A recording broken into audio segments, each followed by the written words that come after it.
Inside the time chamber, a great battle is about to begin. The three Saiyan face each other with their powers to the maximum, and then the fight begins. Vegeta goes for Broly, who hits him with a blow, pushing him back. Vegeta says, "Oh, he's strong!"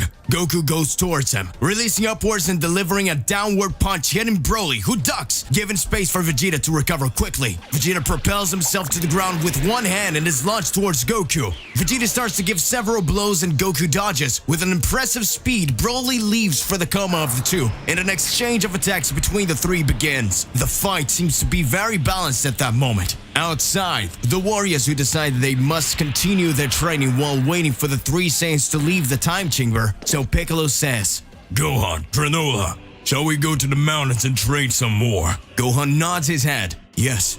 Granola says, "Of course, we will perfect some techniques while we wait." At that moment, the three say goodbye to Mr. Popo and Dende and fly towards the mountains where Piccolo and Gohan usually train. Back in the time chamber, several days have passed and the hard training continues. The three Saiyans meditate and do various types of training to perfect their techniques and seek to overcome their limits. Broly had never trained with friends before, and now he trained with two Saiyans who came from the same place. That makes him very happy. Goku, Vegeta, and Broly, three extremely powerful warriors coming from the Great Warrior race, were there training hard for the qualifiers of the Great Tournament that would arrive soon. Meanwhile, in other universes, several warriors continue to train. Hit had settled on a planet within a galaxy known as the Central Galaxy, where he was training with some very peculiar beings who taught him every powerful murderous technique. On this planet, the beings were known for various agility that could control space, time, creation, and the destruction of matter, thus teaching several new skills to Hit. Now he could create energy weapons using the atoms and particles of ki that he himself produced, thus being able to create knives, swords, spears, shields, and various objects just by using a little concentration and a small part of his ki. On the Sadala planet, Kale, Kefla, and Kaba continue their training. The two girls have already managed to overcome their limits and develop incredibly powerful techniques. Kaba had also become a very powerful warrior and had already surpassed the powers of a Super Saiyan. Jiren had become closer to his friend Toppo, and the two managed to become extremely powerful. Toppo had already obtained the agility to control his power of destruction, and Jiren can improve with his overwhelming power. Earth, Universe 7. Piccolo, Gohan, and Granola continue training together. The three have improved a lot and develop incredible techniques. Gohan and Piccolo watch while Granola develops a new technique. He meditates above the mountains, concentrating all his ki, causing him to gather the maximum power in a small space of time. After that, he made it expand by releasing massive and destructive energy around him. He called this massive ki breathing technique. Gohan tells Piccolo, "It's amazing how Granola managed to increase his powers in the time chamber. And here on Earth, isn't it, Mr. Piccolo?" Piccolo answers, "Yes, Gohan. He is very powerful now." Gohan continues to say, "It looks like he's almost mastered the new technique." And Piccolo completes by saying, "We should create new techniques too, don't you think? After all, in this new tournament, we will need to surprise everyone." Gohan agrees, and they continue their training. Meanwhile, Frieza continues to travel the universe with his army. Frieza, on his ship, happy after being summoned to the tournament, imagine what it will be like when he becomes a deity. Frieza says, "I managed to adapt my Black Frieza form. Now that I have overwhelming power, I will be able to carry out my revenge." Frieza laughs and continues talking. "But now I'm going to dedicate myself to becoming a god of destruction. When I obtain this power of divinity, there will be nothing that can stop me. And everything that I've ever dreamed of will be possible." In celebration, Frieza decides to descend to a planet that was nearby and conquer it with his own hands. He was determined to become a god, and nothing would stand in his way. Frieza, a cold, ambitious, and evil demon with a deep hatred for Saiyans, had never hidden his ambitions, and at this moment was more determined than ever to fulfill his goals of becoming an evil god emperor. Back in the time chamber, we see the warriors taking a break from their training, where they talked a little. Broly says, "We've been here for a few months now, and this is pretty weird." Goku responds, "Outside, not even a day has passed." Vegeta says, "You idiots are not going to keep on training?" Broly responds, "I miss my friends, but I know this training is making me more powerful, and maybe I can control myself when I get mad." Goku says, "Broly, your powers are much greater. Maybe now you can control them." Broly lowers his head, sighs, and doesn't answer. Goku stands up, closes fists, and says, "Well, let's get back to training." At that moment, we see Gohan training with Piccolo. Piccolo makes a huge energy shield around himself and tells Gohan, "Come, but don't hold back, Gohan." He prepares his ki, clasping his hands above his head and concentrating a reasonable amount of energy. He shouts, "Supremacy Go!" At that moment, countless spheres of energy leaves his head, going at extreme speed towards Piccolo, who with great difficulty tries to defend himself. And Piccolo says, "You did it, boy. You obtained an extremely powerful new technique. If you used all your power to attack me, I would be in pieces right now." The hours passed quickly, and it was time to go back to the temple. As Goku, Vegeta, and Broly were about to leave the time chamber, and everyone was curious to see how powerful they've become, the three warriors head towards the temple at high speed, with the intention of arriving before the three Saiyans leave. In the temple of Dende, he carefully observed the door of the time chamber and said, "A few minutes, they will already leave. Have they managed to evolve their powers?" At that moment, we see Goku and Vegeta together with Broly still training. They wage a battle intent. Vegeta fires his final flash in the direction of the two, Broly throwing his energy sphere. Goku charges his Kamehameha as he goes towards them. The three begin to go from side to side, attacking with fury. Suddenly, Broly's powers began to expand wildly. It was the first time he would lose control in a long time. Vegeta tries to stop him, and Broly grabs Vegeta's head and starts hitting him on the ground, while Goku hit him with countless punches and kicks, and Broly felt absolutely nothing. With the other hand, Broly holds Goku by the face and makes the two Saiyans hit each other's head, making them dizzy. Goku managed to break free, but Vegeta was still punished by Broly, who knocks him to the ground and starts stomping his face several times. Goku screams, "Kamehameha!" hitting Broly with all his power. He continues advancing towards the Saiyan. Vegeta still is lying on the ground, totally defeated, unconscious. His left arm was broken, several ribs injured, and his leg had been crushed. With training, Broly had become 100 times more powerful. And now that he had reached his form without conscience, his power had multiplied thousands of times. Goku finds himself cornered, and Broly quickly approaches, hitting him in the belly, making him spit blood. Then Broly presses to the ground, holding his face. Broly's hand was bathed in Goku's blood. The gigantic Saiyan punished him by giving several powerful blows to his belly. Goku looks into Broly's furious eyes, slowly stretches his hand towards Vegeta, and just as he's about to lose consciousness and pass out, a small glow passes through his fingers and starts to climb up to his arm.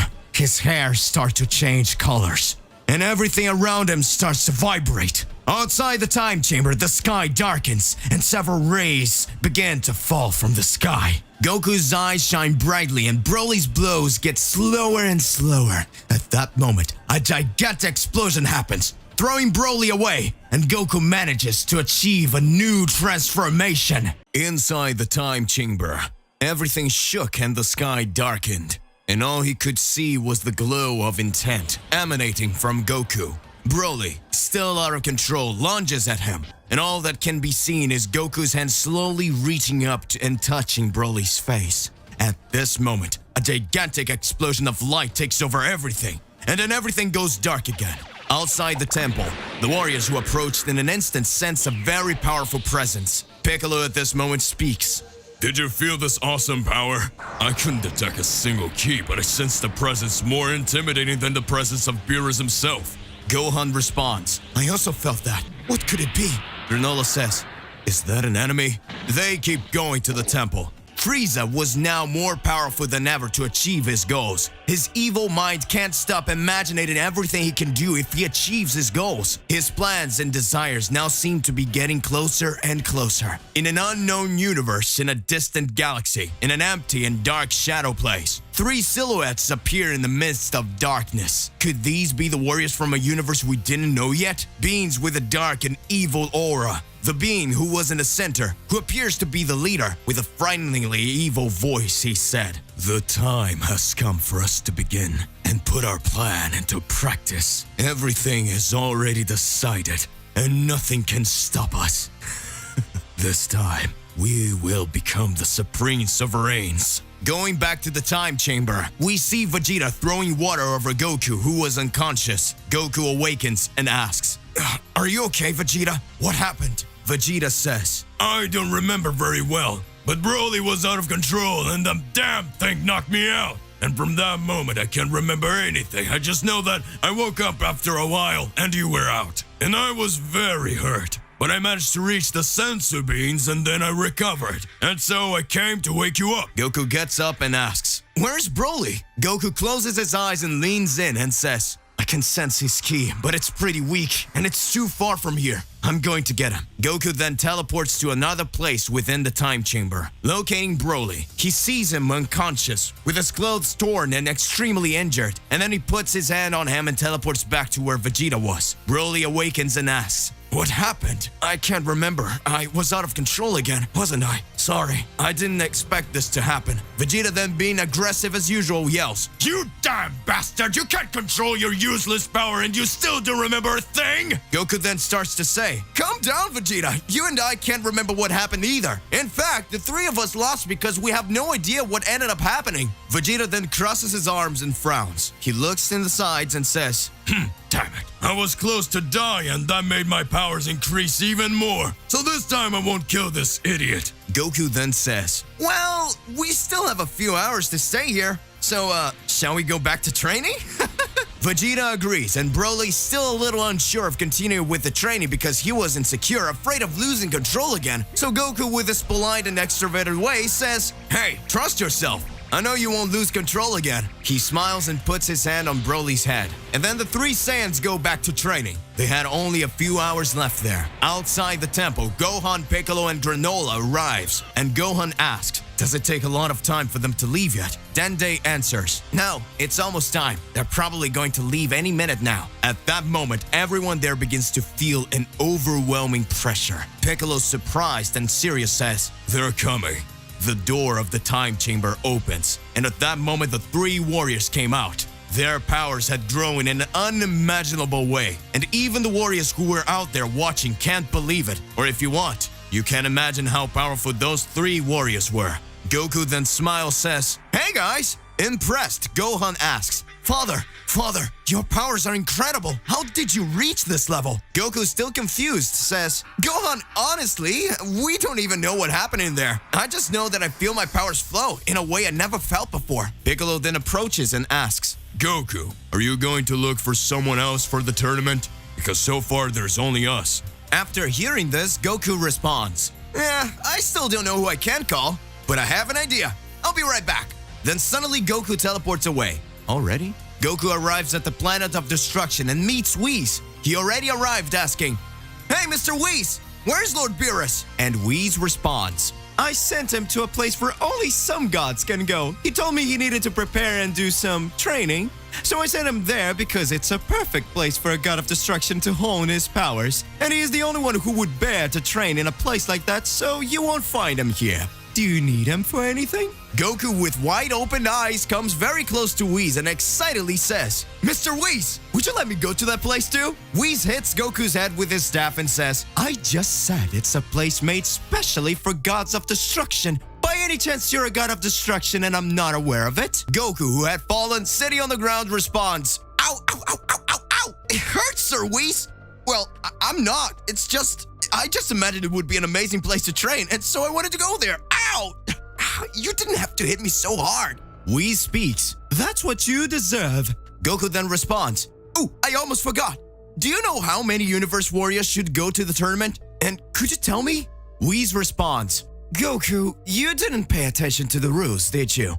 "All right, I'll Now I'll explain to you. Each universe can take an indefinite number of warriors as long as it does not exceed the limits of 10. For the playoff, these warriors will be drawn in battles until only the necessary amount is left, which in this case is 12, and they are left to face the gods of destruction. Do you understand now, little guy? Goku then says, "Oh, so there's no need to look for anyone anymore." Whis then speaks, "I'm going to give you a very important information. An angel was sent to each universe to invite the warriors, but powerful ones who had not been called, or who were not invited to the meeting. We communicated that there would be a tournament, so this time the universes don't have to worry and look for more warriors, because it would be very difficult to know which warrior would be able to participate apart from the people who were invited, but all those who were present at the meeting. The great high priest already took the necessary steps to summon them." Goku scratches his head and says, "Damn, I didn't understand anything." Whis smiles and says, "In addition to the participants you called, don't worry about calling other people. We've already taken care of that." Goku, still confused, just reply, "Okie dokie then. Will you take me to Beerus?" Angry Whis replied, "I already said no." Laughing, Goku teleports back to Earth. Meanwhile, in Universe 6, Jiren and Toppo continue their training. At that moment, they were in a fierce combat to know how far they could increase their powers. Toppo, in this form god of destruction, flew quickly towards Jiren, who was calm with his arms crossed and his eyes closed. When he noticed that Toppo was approaching to attack him, he just opened his eyes and only with the pressure of his powers managed to repel the attack from above. He raises his hand with 2 fingers pointing upwards, causing a key sphere to emerge from the ground below Jiren, catching him by surprise. Jiren, then high up, punches the air and the crushing pressure of his fist hits Toppo's back. Thrown to the ground, Toppo recovers, quickly raises his hand and screams, "Justice? Flash!" Firing dozens of attacks in an instant. Jiren flies to the sides, dodging all attacks and then boosts himself appearing in front of Toppo with absurd speed. And Toppo only realized it when he heard, "You're finished." At that moment, Toppo looks down and sees Jiren's closed fist touching his body, understanding that he had been defeated. To be continued. What will happen in the tournament qualifiers? What happened to Goku inside the time chamber? Regardless of what it is, it's more than important that you already expose it here in the comments so that we can enter into that crazy debate. Click the like button, subscribe to the channel so you don't miss any videos. And that's it for today. I'll see you in the next one. Goodbye.